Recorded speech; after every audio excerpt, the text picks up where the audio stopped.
What's up, y'all? I'm working on a catalytic converter, new install. Just had to switch over the old bracket onto the new.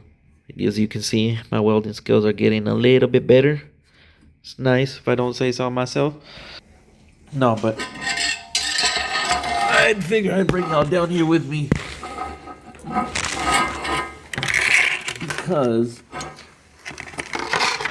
I don't know if y'all know or have seen that movie that's just come out, The Backrooms.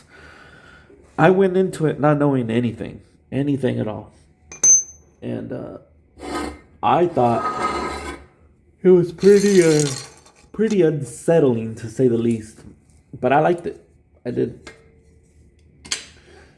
I liked it because more so it made me think about it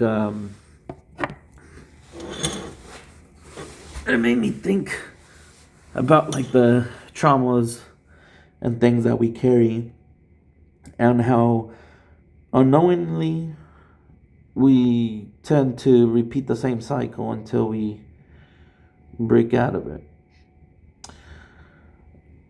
And without getting too much down into a rabbit hole, we'll still always continue to have cycles, just different ones. But when you can break one, you can move on to the next thing, I guess. That's the best way I can describe it. But what struck me the most, goddamn, hold on. What struck me as the most kind of eye opener, and then maybe there's a few, but there's only one that I remember right on the top of my head, is throughout the whole movie we see the girl holding that imprint, that piece of concrete, that imprint that she made with her mother.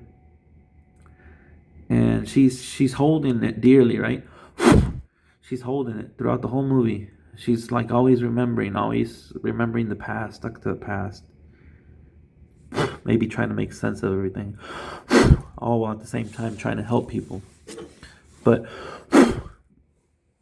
the thing is, we can't help anybody. They can only help themselves. And she realizes this. But it struck, there I go, why do I keep using that word? It struck me interesting. It struck me interesting that towards the end, when the entity, Clark's entity, was following her, trying to get to her, how she fell down. And she was trying to push him off of her. She looked around and she reached that little block of cement with the imprint that she had. And there was almost if you pay attention, it's almost like a slight hesitation, just ever so slight. She grabs it and she uses it and protects herself, she chooses to live, she's using it. So that to me symbolized